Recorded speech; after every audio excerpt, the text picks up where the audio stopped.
നമസ്കാരം, ഞാൻ നാട്യകലാരത്നം ഡോക്ടർ ഗായത്രി വിശ്വനാഥൻ പാലക്കാട്ട് നിന്നാണ്.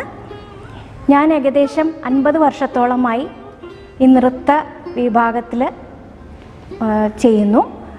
ആദ്യമെല്ലാം ഒരുപാട് അരങ്ങുകളിൽ അവതരിപ്പിച്ചിട്ടുണ്ട്. ഇപ്പോൾ നൃത്തം പഠിപ്പിക്കുന്നുണ്ട്. വിദേശ രാജ്യത്തും കുറേ നാൾ നൃത്തം പഠിപ്പിച്ചിരുന്നു കുട്ടികളെ. അടിസ്ഥാനമായിട്ട് ഞാൻ ശുദ്ധമായ ശാസ്ത്രീയ നൃത്തമാണ് പഠിപ്പിക്കുന്നത്. കാരണം എനിക്ക് കലർപ്പ് പറ്റില്ല. നമ്മുടെ ആദ്യ ഗുരുവായ കലാമണ്ഡലം സത്യഭാമ ടീച്ചറുടെ ശിഷ്യരായ കലാമണ്ഡലം മണി ടീച്ചറും കലാമണ്ഡലം മല്ലിക ടീച്ചറുമാണ് എൻ്റെ ഗുരു. അവരുടെ അതേ ശൈലി തന്നെയാണ് ഞാനിപ്പോഴും പിന്തുടരുന്നത്. അതിലേറ്റവും പ്രധാനം എന്ന് പറയാൻ അതേ രീതി പിന്തുടർന്നു അടിസ്ഥാനമെങ്കിലും എൻ്റേതായ ചെറിയ വ്യത്യാസങ്ങൾ വരുത്താറുണ്ട്. അതായത് കൂടുതലും ഞാൻ അഭിനയ പ്രാധാന്യമുള്ള കഥകൾ എടുത്തിട്ടാണ് നൃത്തം അവതരിപ്പിക്കുന്നത്. എൻ്റെ നൃത്തം ഞാൻ അധികവും സാധാരണ ജനങ്ങളിലേക്ക് എത്തിക്കാനാണ് താല്പര്യപ്പെടുന്നത്. അതുകൊണ്ട് തന്നെ കൂടുതലും നൃത്തശില്പം പോലുള്ള പുതിയ ചിട്ടയോടുകൂടിയുള്ളത് ഇടയ്ക്ക് സംവിധാനം ചെയ്യാറുമുണ്ട്.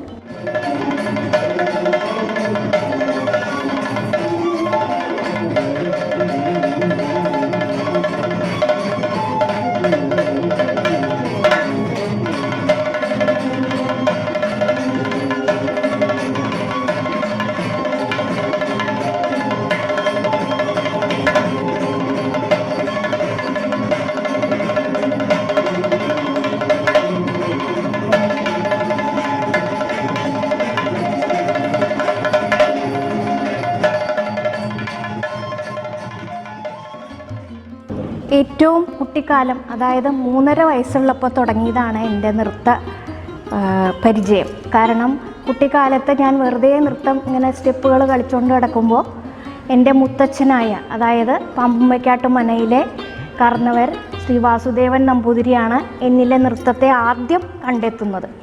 അദ്ദേഹമാണ് നടരാജൻ സാർ മാസ്റ്റർ എന്ന് പറഞ്ഞിട്ടൊരു മാഷെ വീട്ടിലേക്ക് വരുത്തിയിട്ട് ആദ്യമായിട്ട് എനിക്ക് ചുവടുകൾ പറഞ്ഞു തന്നത് അദ്ദേഹമാണ്. ആ ഗുരുവിനെ ഞാനിപ്പോൾ നമസ്കരിക്കുന്നു. അതിനുശേഷം ഞങ്ങൾ എറണാകുളത്തേക്ക് താമസം മാറി. അമ്മ അവിടെയായിരുന്നു. അമ്മ ആസ്പിൻവാളിൽ വർക്ക് ചെയ്യായിരുന്നു. അപ്പോൾ ഞങ്ങളവിടെ താമസം മാറിയിട്ട് പിന്നീട് എൻ്റെ നൃത്ത ജീവിതത്തിൻ്റെ ഏറ്റവും പ്രചോദനം, അതൊരു പറയാൻ പറ്റില്ല, എനിക്ക് അത്രയും അമ്മ എനിക്ക് വേണ്ടി ബുദ്ധിമുട്ടിയിട്ടുണ്ട്. ആ അമ്മയാണ് എനിക്കെല്ലാം ചെയ്തു തന്നത്. കാരണം അങ്ങനെ ഞാൻ കലാമണ്ഡലം മല്ലിക ടീച്ചറുടെ അടുത്ത് ശിഷ്യയായി വർഷങ്ങളോളം, ഏകദേശം 30 വർഷത്തോളം ഇപ്പോഴും ഞാൻ ഇടയ്ക്ക് ടീച്ചറുടെ അടുത്ത് പോവാറുണ്ട്.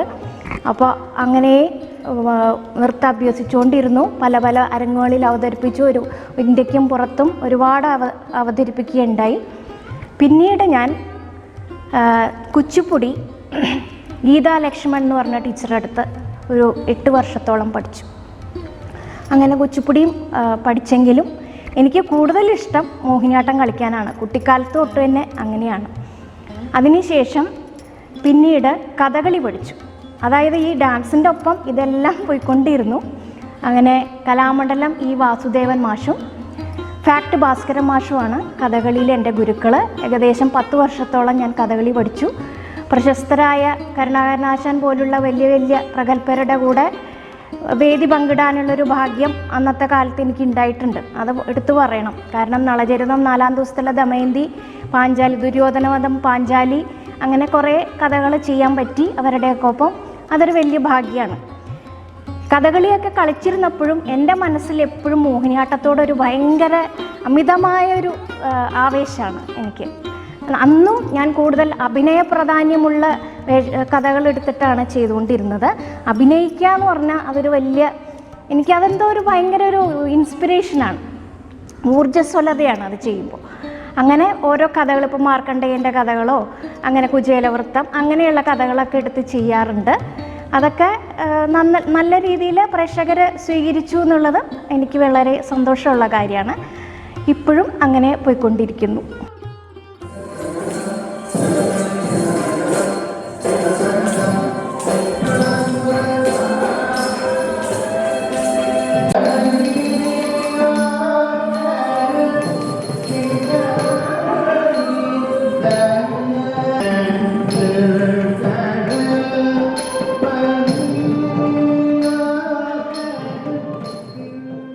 ഇപ്പോൾ കുറേ നാൾ ഞാൻ അങ്ങനെ വിദേശത്തായിരുന്നു. അവിടെ കുവൈറ്റിലും ഒക്കെ ക്ലാസ് എടുത്തിരുന്നു. മസ്കറ്റിൽ കുറേ പ്രോഗ്രാംസിന് വേണ്ടി കൊറിയോഗ്രാഫിയൊക്കെ ചെയ്തു.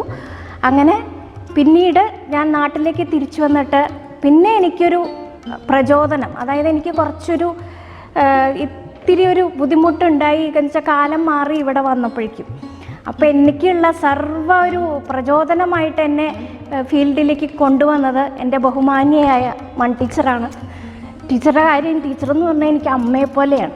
അപ്പോൾ ടീച്ചറെ എനിക്ക് ഭയങ്കര, ഗായത്രിക്ക് എന്തായാലും കളിക്കാൻ പറ്റും, എന്തിനാ ഇങ്ങനെ ടെൻഷൻ ആവണേ എന്നൊക്കെ ചോദിച്ച് ടീച്ചർ എനിക്ക് ആദ്യം, ഞാൻ വന്ന് ചേർന്ന് അടുത്ത മാസം എറണാകുളത്തപ്പൻ്റെ മുമ്പിൽ ദർബാർ ഹാളിൽ എനിക്ക് പ്രോഗ്രാം ചെയ്യാൻ സാധിച്ചു.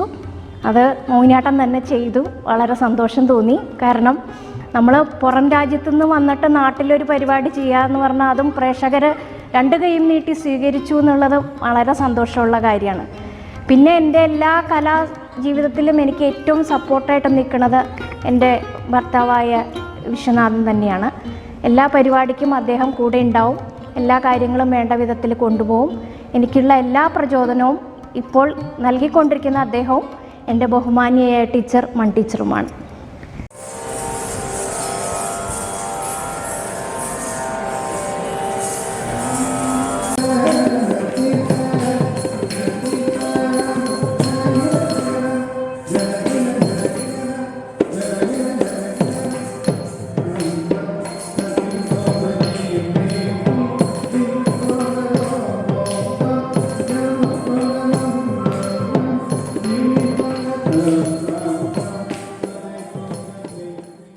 ഇന്നിപ്പോൾ പല രീതിയിലുള്ള നൃത്തങ്ങൾ കാണുന്നുണ്ട്. വേഷവിധാനത്തിലായാലും മോഹിനിയാട്ടത്തിനൊക്കെ ഒരുപാട് പുതിയ തലമുറ പുതിയ തരത്തിലുള്ള ഓരോ വേഷങ്ങളും തലമുടിക്കെട്ടും ഒക്കെ കൊണ്ടുവരുന്നുണ്ട്. അതിൽ ഈവൻ മുല്ലപ്പൂ വെക്കണത് പോലും കളറുള്ള പൂക്കൾ വെക്കണ തരത്തിലൊക്കെ മാറിക്കൊണ്ടിരിക്കുകയാണ് കാലം. പക്ഷേ ഞാൻ ഇന്നും റെസ്പെക്റ്റ് ചെയ്യണതും അത് നമ്മുടെ ആ പരമ്പരാഗത കസവ്, നമ്മുടെ കേരളം എന്ന് പറഞ്ഞാൽ എന്താ, കസവ് സാരിയാണ്, വെള്ളയമ കസവ് ബോർഡറുള്ള സാരി, അത് വെച്ചിട്ടുള്ള മോഹിനിയാട്ടം ഡ്രസ്സ് എന്ന് പറഞ്ഞാൽ അതിനൊരു പ്രത്യേക കുലീനത്വമാണ് കാണുന്നത്. അതും അതുപോലെ മുല്ലപ്പൂ ഇങ്ങനെ വയ്ക്കുക, കഴിയുന്നതും ഞാൻ ശരിക്കുള്ള മുല്ലപ്പൂ തന്നെയാണ് അധികവും പ്രോഗ്രാംസിന് ചെയ്യാറ്, ആർട്ടിഫിഷ്യൽ ഫ്ലവർ വയ്ക്കാറില്ല. അപ്പോൾ അതൊക്കെ ഒരു നമ്മുടെ കേരള സംസ്കാരത്തിനെ ഉയർത്തി കാണിക്കുന്ന രീതിയിലാണ് പലപ്പോഴും അരങ്ങുകളിൽ എനിക്ക് തോന്നിയിട്ടുള്ളത്. ഇപ്പോൾ ആ കാലമൊക്കെ മാറുകയാണ്, പലരും ബ്രോക്കേഡ് ബ്ലൗസസ് ഒക്കെ ഇടുന്നു, അത് അവരുടെ ഇഷ്ടം. പക്ഷേ ഞാനത് ചെയ്യാൻ താല്പര്യപ്പെടുന്നില്ല. നമ്മുടെ പാരമ്പര്യ സംസ്കാരത്തെ കാത്തു സൂക്ഷിക്കണം എന്നുള്ളൊരു ഉദ്ദേശം കൂടെ ഈ കാര്യത്തിൽ എനിക്കുണ്ട്. അതുകൊണ്ട് തന്നെ കഴിയുന്നതും കസവ് ഇതുള്ള ഡ്രസ്സാണ് ഞാൻ ഉപയോഗിക്കാറുള്ളത്. എൻ്റെ ശിഷ്യരും അങ്ങനെ തന്നെയാണ്. കളർ ഡ്രസ്സൊന്നും അവരാരും മോഹിനിയാട്ടത്തിന് ഉപയോഗിക്കാറില്ല.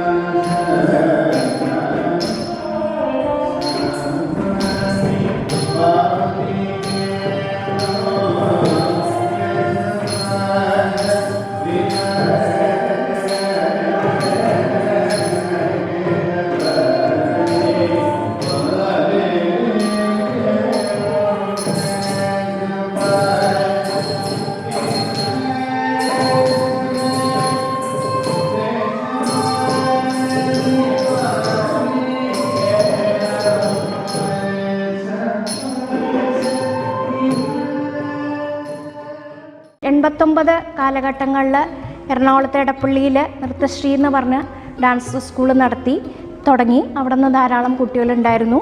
പിന്നീട് ഞാൻ കുവൈറ്റിലേക്ക് താമസം മാറി. ജോലി സംബന്ധമായിട്ട് എനിക്ക് പോണ്ടി വന്നു.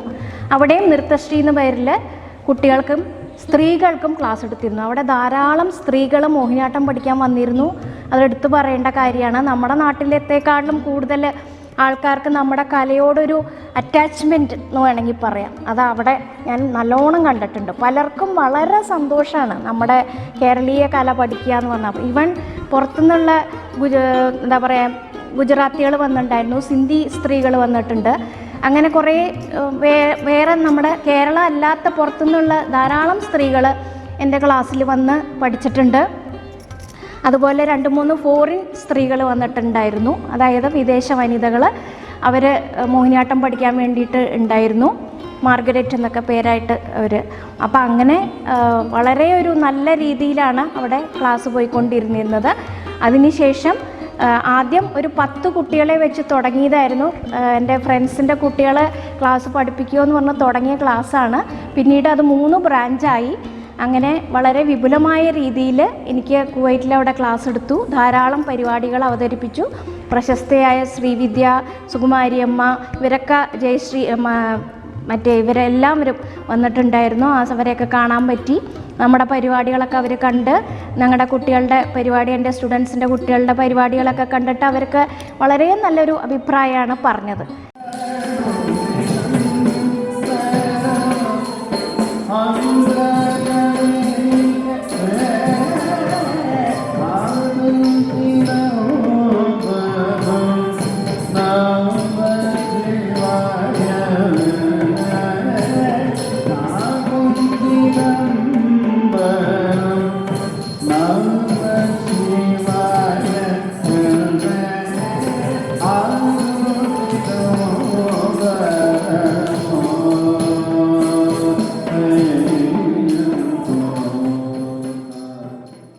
ഞാൻ പാലക്കാട് നവരസ നൃത്യാർപ്പണ എന്ന പേരിൽ ഒരു നൃത്തവിദ്യാലയം നടത്തുന്നുണ്ട്. അവിടെ ധാരാളം വനിതകൾ, അമ്മമാരാണ് അധികവും, വന്ന് നൃത്തം പഠിക്കുന്നുണ്ട്. അതുകൂടാതെ കുട്ടികളുമുണ്ട്. അപ്പോൾ പണ്ട് കാലത്ത് പഠിക്കാൻ ആഗ്രഹിച്ചിട്ടും കളിക്കാൻ സാധിക്കാതെ പോയ പല സ്ത്രീകളും എന്നോട് വന്ന് ചോദിക്കുകയുണ്ടായി, ടീച്ചറെ ഞങ്ങൾക്ക് കളിക്കണമെന്ന് ഭയങ്കര ആഗ്രഹമാണ്, ടീച്ചറെ ഞങ്ങളെ ഒന്ന് പഠിപ്പിക്കാമോ എന്ന് പലരും ചോദിച്ചു. സത്യത്തിൽ എനിക്ക് അപ്പോൾ ക്ലാസ് എടുക്കണം എന്നൊരു ഉദ്ദേശം ഉണ്ടായിരുന്നില്ല. എന്നാൽ ഇവർ പലരും ഇങ്ങനെ ചോദിച്ചപ്പോൾ ശരി, അവർക്കൊരു ചാൻസാണ്, അവർക്കൊരു അരങ്ങ് കൊടുക്കുക എന്ന് പറഞ്ഞാൽ അതൊരു വലിയ കാര്യമാണല്ലോ, അവരുടെ ആഗ്രഹമാണത്. അതുകൊണ്ട് തന്നെ ഞാൻ അങ്ങനെ ക്ലാസ് ഇവിടെ തുടങ്ങി. പാലക്കാട് നവരസ നൃത്താർപ്പണ എന്ന പേരിൽ ഒരു ഡാൻസ് ക്ലാസ് തുടങ്ങി. ഇപ്പോൾ ധാരാളം സ്ത്രീകൾ അവിടെ ക്ലാസ്സിന് വരുന്നുണ്ട്, കുട്ടികൾ വരുന്നുണ്ട്. എല്ലാം വളരെ സന്തോഷകരമായി പോകുന്നു.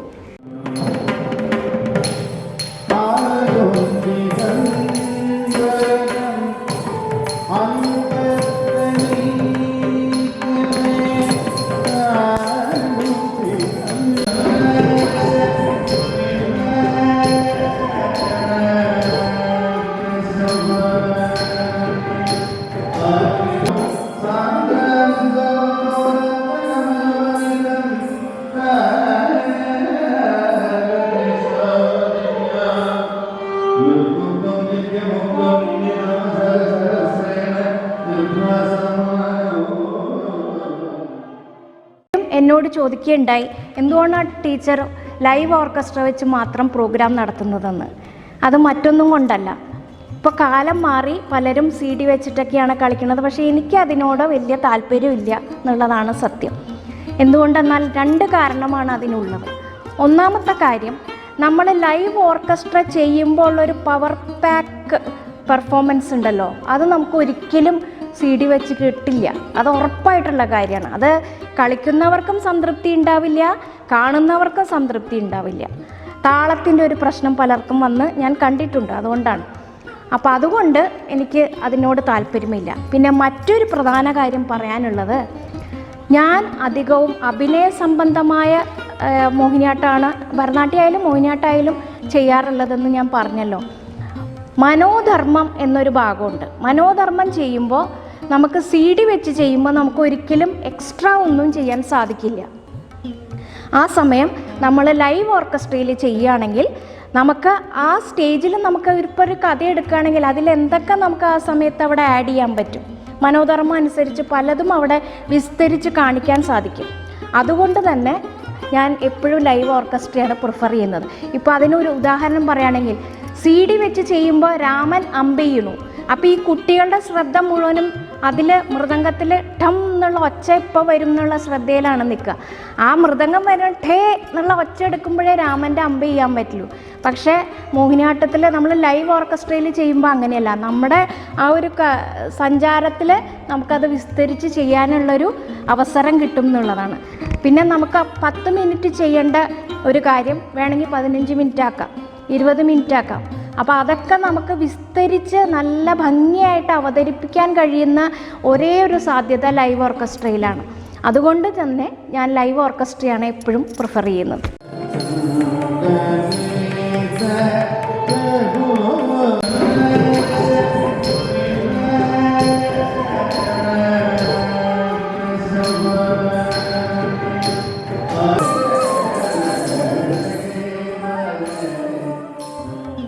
ഇത്രയും വർഷം 50 വർഷത്തിൽ എനിക്ക് മറക്കാൻ കഴിയാത്ത കുറേ അനുഭവങ്ങളുണ്ടായി. അത് നല്ലതും ഉണ്ടായിട്ടുണ്ട്, ചീത്ത ഉണ്ടായിട്ടുണ്ട്. ചീത്തയൊന്നും നമ്മൾ എപ്പോഴും പോസിറ്റീവായിട്ട് എടുക്കണമല്ലോ, അത് ഞാൻ പറയാൻ ഉദ്ദേശിക്കുന്നില്ല.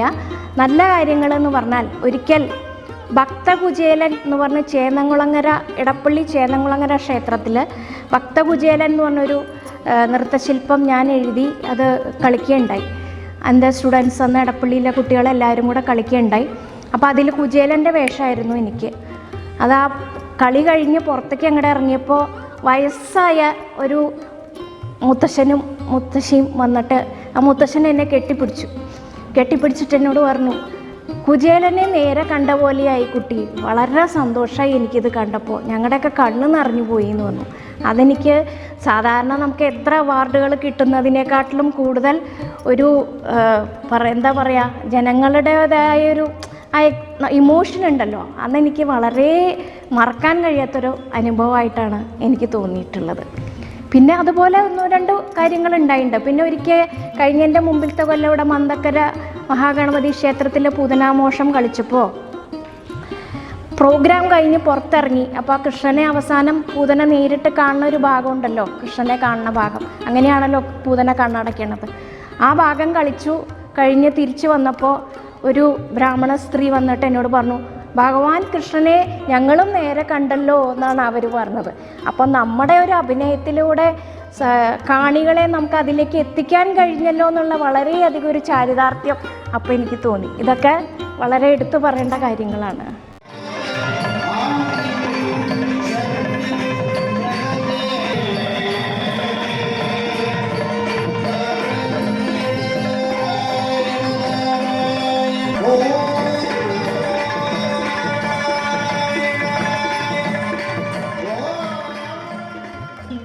ഇപ്പോൾ ധാരാളം നൃത്തശില്പം ഞാൻ ചെയ്യാറുണ്ട്.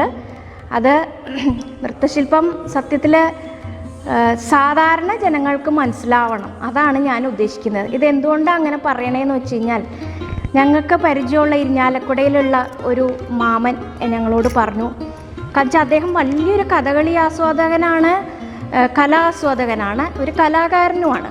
അദ്ദേഹം എന്നോട് പറഞ്ഞു, നിങ്ങൾ മോഹിനിയാട്ടത്തിലൊക്കെ പലതും പല ഭാവങ്ങളും പല അഭിനയം ചെയ്യുമ്പോൾ ചിലതൊന്നും ഞങ്ങൾക്ക് മനസ്സിലാവാറില്ല. അപ്പോൾ അങ്ങനത്തെ കഥകളൊക്കെ നിങ്ങളൊരു ക്യാരക്ടറായിട്ടെടുത്ത് ചെയ്യുമ്പോൾ നന്നായിരിക്കില്ലേ എന്നൊരു അഭിപ്രായം എന്നോട് പറഞ്ഞിട്ടുണ്ടായിരുന്നു. അപ്പോൾ അതെപ്പോഴും എൻ്റെ മനസ്സിലുണ്ട്. അങ്ങനെയാണ് ഞാൻ കുറച്ച് നൃത്തശില്പങ്ങൾ സാധാരണ അമ്പലങ്ങളിൽ ചെയ്യുമ്പോൾ ചെയ്യാറുണ്ട്.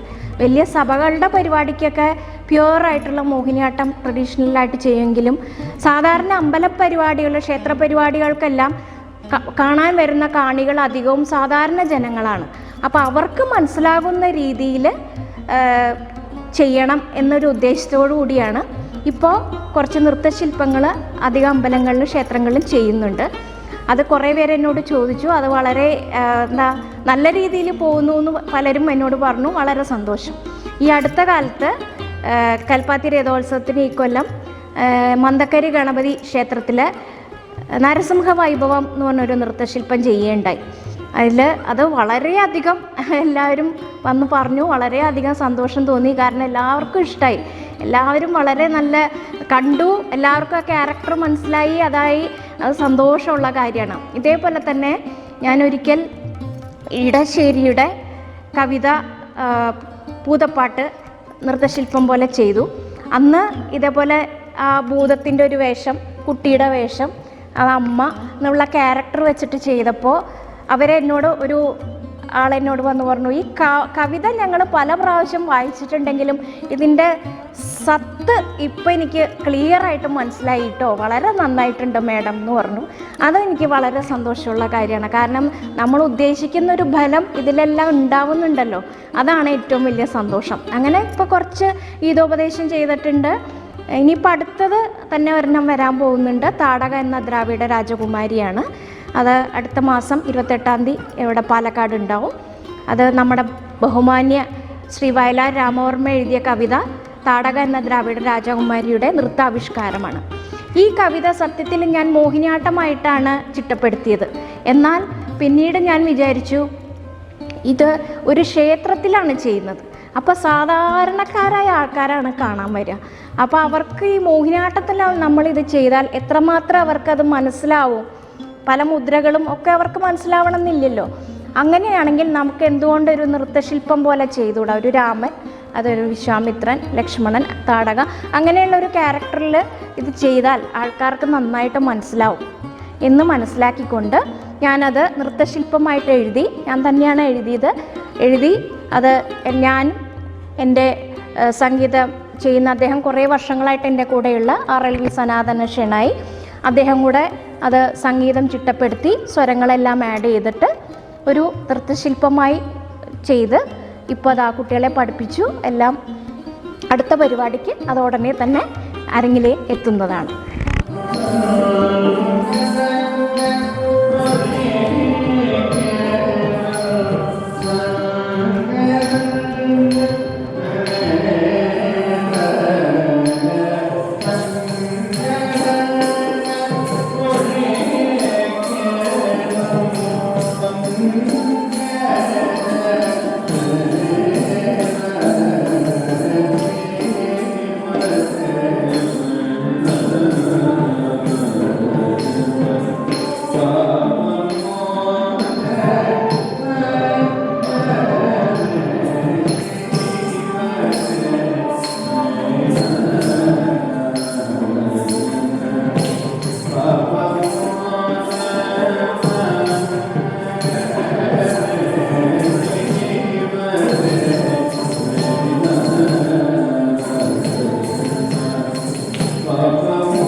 എൻ്റെ പേര് വേദാവിഷ്ണു. ഞാൻ 5ാം ക്ലാസ്സിലാണ് പഠിക്കുന്നത്. കുറച്ച് കാലമായിട്ട് ഞാൻ ടീച്ചറിൻ്റെ കൂടെ ഇപ്പോൾ നൃത്തം അഭ്യസിച്ച് വരികയാണ്. ടീച്ചർ ഇപ്പോൾ കുറേ സ്റ്റേജുകൾ എന്നെ കയറ്റിയിട്ടുണ്ട്. ഇപ്പം ഞാനും എൻ്റെ അമ്മയും കൂടിയാണ് ഇപ്പോൾ കളിച്ച് വരുന്നത്. അപ്പോൾ ടീച്ചർക്ക് ഒരുപാട് നന്ദിയുണ്ട്. ഞാനിപ്പോൾ കഥകളിയൊക്കെ പഠിക്കുന്നുണ്ട്. അതിലെനിക്ക് ബെസ്റ്റ് ഓഫ് ഇന്ത്യ റെക്കോർഡ്സിലെ യങ്ങർ അച്ചീവ്മെൻറ്റ് ലഭിച്ചിട്ടുണ്ട്.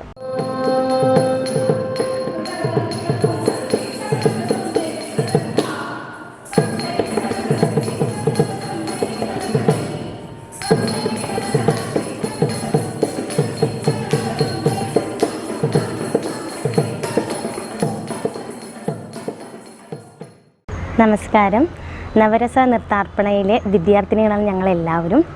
ഞങ്ങളുടെ ഗുരു ഡോക്ടർ ഗായത്രി വിശ്വനാഥ് ടീച്ചറുടെ ശിക്ഷണത്തിൽ കുറച്ചു കാലമായി ഞങ്ങളെല്ലാവരും ഡാൻസ് പഠിക്കുന്നത്. ഞങ്ങൾക്ക് ടീച്ചറോട് ഒരുപാട് നന്ദിയുണ്ട്. കാരണം ഈ ഒരു പ്രായത്തിലും ഞങ്ങളൊരിക്കലും ഇങ്ങനെ ഒരു സ്റ്റേജുകൾ കളിക്കാൻ പറ്റുമെന്ന് ഒരിക്കലും പ്രതീക്ഷിച്ചതല്ല. പക്ഷേ ടീച്ചർ ഞങ്ങളുടെ ഒപ്പത്തിനൊപ്പം നിന്ന് ഞങ്ങൾക്ക് എങ്ങനെയാണോ ഞങ്ങളെ പഠിപ്പിച്ചു തരേണ്ടത് ആ ഒരു രീതി ഞങ്ങളിലേക്ക് ഇറങ്ങി വന്നിട്ട് ആണ് ടീച്ചർ ഞങ്ങളെ പഠിപ്പിച്ചു തരുന്നത്. അതുപോലെ തന്നെ ഇന്നത്തെ കാലത്ത് നമ്മൾ അരങ്ങേറ്റം ചെയ്യുമ്പോൾ കച്ചേരി രീതിയിലാണ് എല്ലാവരെയും ചെയ്യുന്നത്. അത് കഴിഞ്ഞാൽ കാസറ്റിൻ്റെ രീതിയിലാണ് പിന്നീട് സ്റ്റേജ് പെർഫോമൻസ് ചെയ്യുന്നത്. പക്ഷേ ടീച്ചറുടെ ഒരു പ്രത്യേകത പറഞ്ഞു വെച്ചാൽ ഏതൊരു പ്രോഗ്രാം ആണെങ്കിലും ടീച്ചർ കച്ചേരി മുഖേന മാത്രമാണ് അത് കണ്ടക്ട് ചെയ്യുന്നത്. അപ്പം നമുക്ക് ഒരു കാസറ്റ് വെച്ച് കളിക്കണേയും കാട്ടി ലൈവ് പ്രോഗ്രാം നടത്തുമ്പോൾ അത് ഞങ്ങൾ വിദ്യാർത്ഥിനികൾക്കെല്ലാം അതൊരു ഭയങ്കര ഒരു പ്രചോദനമാണ്. കാരണം ലൈവായിട്ടൊരു പെർഫോമൻസ് ചെയ്യാൻ പറ്റുക എന്നുള്ളത് പെട്ടെന്ന് നടക്കണ ഒരു കാര്യമല്ല. കാരണം കച്ചേരി രീതിയിൽ അതിൻ്റെ ഒരു അതിൻ്റെ ഒരു എമൗണ്ട് എല്ലാവർക്കും കൊടുക്കണതും കാര്യങ്ങളും. പക്ഷേ ടീച്ചർ ഞങ്ങളുടെ നിന്ന് തുച്ഛമായ ഒരു രീതിയിൽ വാങ്ങിച്ചിട്ടാണ് ടീച്ചർ അത് കണ്ടക്ട് ചെയ്യുന്നത്. അതിൽ ഒരുപാട് സന്തോഷമുണ്ട്. കാരണം ഇന്നത്തെ രീതിയിൽ ഒരു നൃത്ത ക്ലാസ്സിലും അങ്ങനെ ഒരു രീതി കണ്ടുവരുന്നില്ല.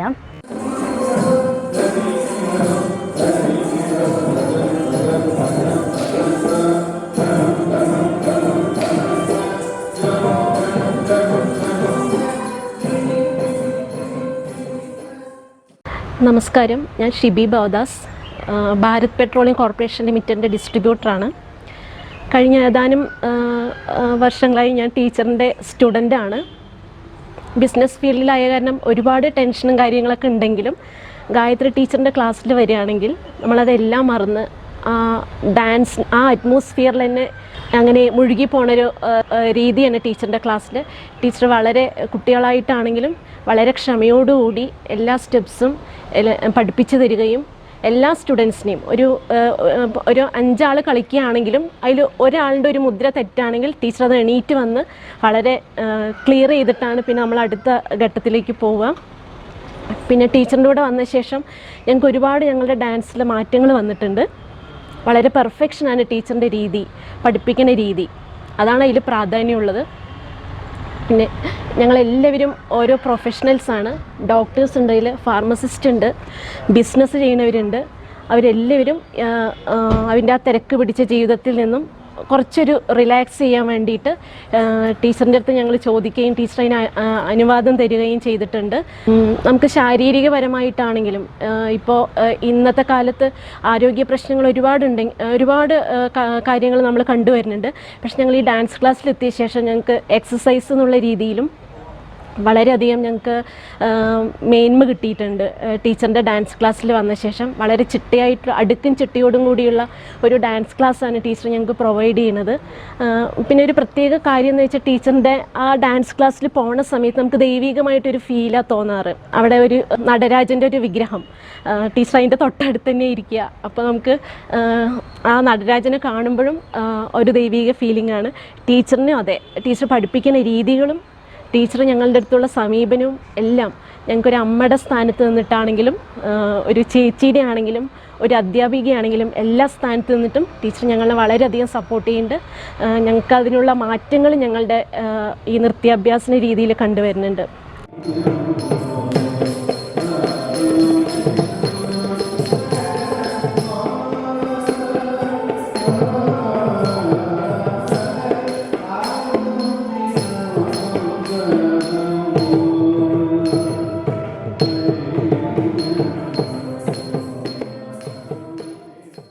കുവൈറ്റിൽ നിന്ന് ഞങ്ങൾ നാട്ടിലേക്ക് വന്ന ശേഷം എനിക്ക് വളരെയധികം ഒരു ഓർക്കസ്ട്ര സപ്പോർട്ട് തരുന്ന ഒരു ടീമുണ്ട് എൻ്റെ കൂടെ. വർഷങ്ങളായിട്ട് ഇപ്പോൾ അവരാണ് എൻ്റെ കൂടെ.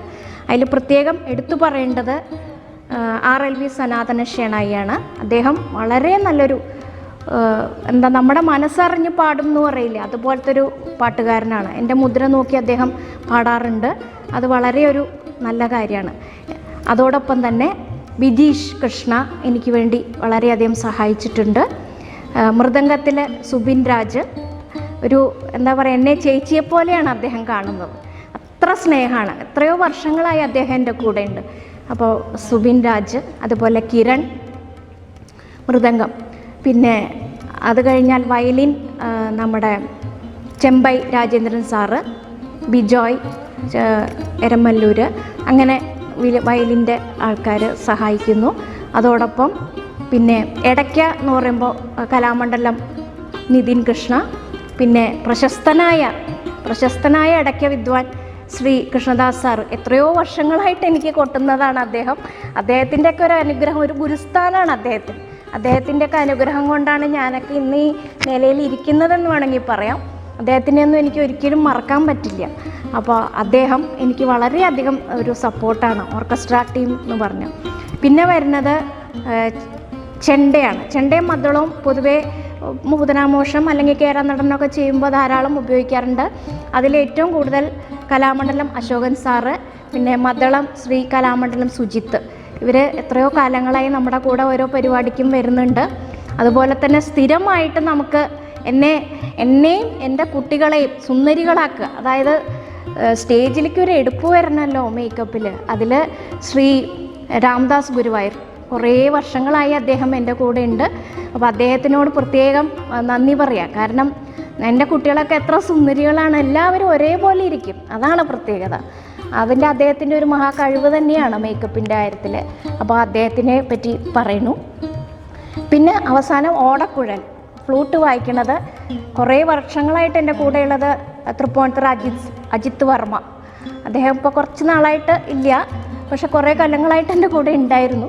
അപ്പോൾ അദ്ദേഹത്തിനെ ഓർക്കണം.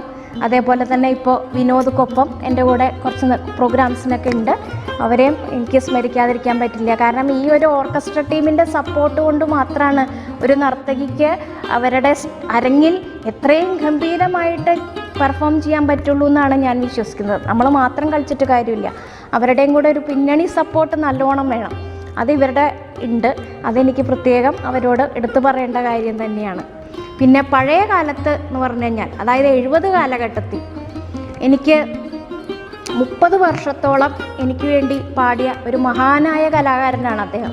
അദ്ദേഹത്തിനെ നമസ്കരിച്ചുകൊണ്ട് എനിക്ക് പറയാൻ പറ്റുള്ളൂ. അദ്ദേഹത്തിൻ്റെ പേരാണ് കൊളത്താപ്പള്ളി നാരായണൻ നമ്പൂതിരി. അദ്ദേഹം ഇപ്പോൾ കുറച്ച് പ്രായമൊക്കെ ആയി, ഇപ്പം അങ്ങനെ പാടാറില്ല. 30 വർഷത്തിൻ്റെ അടുത്ത് അദ്ദേഹം എനിക്ക് വേണ്ടി പല അരങ്ങുകളിൽ പാടിയിട്ടുണ്ട്. ദൂരദർശനിലെ പ്രോഗ്രാംസിനൊക്കെ അദ്ദേഹമാണ് സ്ഥിരം പാടിയിരുന്നത്. ഡൽഹി നാഷണൽ ദൂരദർശൻ പ്രോഗ്രാമിന് വേണ്ടി അദ്ദേഹമാണ് പാടിയിരുന്നത്. അപ്പോൾ ഒരുപാട് നല്ല നല്ല നല്ല പ്രോഗ്രാംസിന് അദ്ദേഹം എനിക്ക് വേണ്ടി പാടിയിട്ടുണ്ട്. RLV കോളേജിലെ സംഗീതാധ്യാപകനായിരുന്നു അദ്ദേഹം, അവിടെ നിന്ന് റിട്ടയർ ചെയ്തു.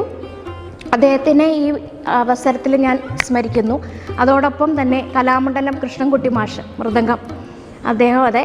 പിന്നെ അതേപോലെ തന്നെ റാവു മാഷ് കലാമണ്ഡലം, അദ്ദേഹം എനിക്ക് ഒരുപാട് പ്രാവശ്യം ഒരുപാട് കുട്ടിക്കാലം തൊട്ട് ഒരു 2000 കാലഘട്ടം വരെ എനിക്ക് വേണ്ടി മൃദംഗം വായിച്ചത് ഇവരാണ്. പിന്നെ എടപ്പള്ളി അജിത്തൊക്കെ അന്ന് പഠനം കഴിഞ്ഞ് ഡാൻസിന് വായിച്ച് തുടങ്ങിയിട്ടേ ഉള്ളൂ. അപ്പോൾ എടപ്പള്ളി അജിത്ത് കുറേ പ്രോഗ്രാംസ്, കണ്ണൂർ പ്രോഗ്രാം, അരങ്ങ് അമ്പലത്തിലെ പ്രോഗ്രാമിനൊക്കെ എടപ്പള്ളി അജിത്താണ്. അപ്പോൾ എടപ്പള്ളി അജിത്ത് അതുപോലെ ഒരുപാട് എനിക്ക് സ്റ്റേജിൽ വായിച്ചിട്ടുണ്ട്. അവരൊക്കെ എനിക്ക് നന്ന സപ്പോർട്ടാണ് നമ്മളെയൊക്കെ ഈ ഇതിലേക്ക് ഉയർത്തിക്കൊണ്ടുവന്നതെന്ന് വേണമെങ്കിൽ പറയാം. വയലിൻ എനിക്ക് വേണ്ടി ഒരുപാട് സ്റ്റേജിൽ ഈ അടുത്ത കാലത്ത് വരെ വായിച്ചിരുന്നു പ്രശസ്തനായ സുനിൽ ഭാസ്കർ സാറ്. അദ്ദേഹം ഇപ്പോൾ ഒരു മാസം മുമ്പ് നമ്മളെ വിട്ടുപോയി. വളരെ വിഷമമുണ്ടാക്കിയ കാര്യമാണ് അത്. കാരണം ഞങ്ങളൊക്കെ ഒരു കുടുംബം പോലെയുള്ള ആൾക്കാരാണ്. അപ്പോൾ ഒരുമിച്ച് ഞങ്ങളെല്ലാം എവിടെയെങ്കിലും പോകുമ്പോൾ ഒരുമിച്ച് എല്ലാവരും കൂടെ ഒരു വണ്ടി എടുത്ത് പോകും, ഒരുമിച്ച് ഭക്ഷണം കഴിക്കും, അങ്ങനെയൊക്കെ ഒരു കുടുംബം പോലെ പോയത്. അപ്പോൾ അദ്ദേഹത്തിൻ്റെ ഒരു വേർപാട് എനിക്ക് കുറച്ച് നാളത്തേക്ക് എനിക്ക് ഭയങ്കര ബുദ്ധിമുട്ടുണ്ടാക്കിയിട്ടുണ്ടായിരുന്നു. അപ്പോൾ അദ്ദേഹത്തിനെ ഈ അവസരത്തിൽ ഞാൻ ഓർക്കുകയാണ്. വേറെ എല്ലാം കൊണ്ടും നമ്മുടെ ഈ ഓർക്കസ്ട്രയും എൻ്റെ ഈ കുട്ടികളും ഒക്കെയാണ് എൻ്റെ ശക്തി. അത് ശാസ്ത്രീയമായ നൃത്തത്തിന് മാത്രം, ഞാനങ്ങനെ സിനിമാറ്റിക്കും മിക്സും ഒന്നും പഠിപ്പിക്കില്ല. ശുദ്ധമായ ശാസ്ത്രീയ നൃത്തം, അതിന് വേണ്ടിയിട്ടാണ് എൻ്റെ ജീവിതം. ആ ജീവിതം എൻ്റെ കുട്ടികളെ കൊണ്ട് അങ്ങനെ മുമ്പോട്ട് പോകണം. എല്ലാവരോടും നന്ദി, നമസ്കാരം.